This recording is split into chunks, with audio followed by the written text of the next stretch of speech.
U subotu, dan posvećen svima svetima, 1. oktobra po novom, a 18. septembra po starom kalendaru, Pravoslavna crkva molitveno spominje svetog Evmenija Gortinskog i svetu mučenicu Arijadnu. Svetom božestvenim prosvetim sja se blažene, prosvješaješ i ni ljubovi opojušije Tvoje česno je i slavno je, i sjato je oče predstavljenije, jerače Evmenije, molja neprestano sjeh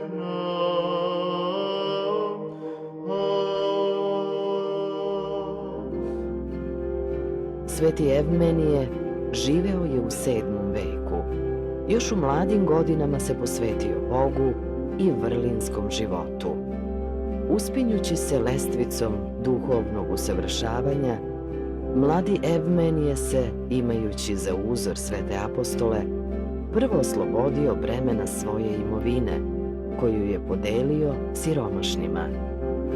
Potom se predao podvižničkom životu, strogim postom, neprestanim radom, molitvama i uzdržanjem od svakog telesnog zadovoljstva, oslobodio se i drugog bremena tela.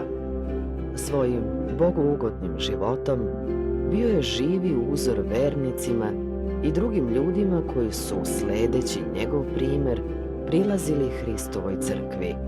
Zbog svog uzornog življenja izabran je za episkopa u mestu Gortini na ostrvu Krit.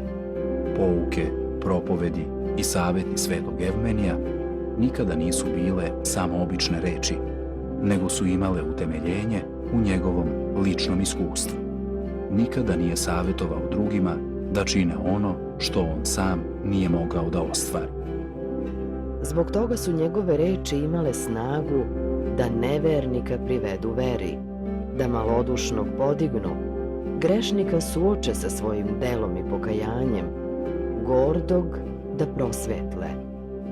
Njegovo milosrđe prema ljudima bilo je veoma poznato, što govori i njegovo ime, jer Evmenije znači milostiv i dobar. Molitvom je činio velika čuda. Mnoge bolesnike je iscelio. I to ne samo u svome mestu, Gortini, nego i u Rimu. Jednom je isprosio od Boga kišu u vreme suše u Tivaidi, mestu u Egiptu.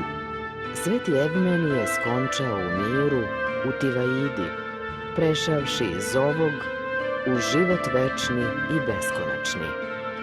Njegovo sveto telo je potom preneseno i časno pogrebeno u Gortini, mestu njegovog episkopskog prestola.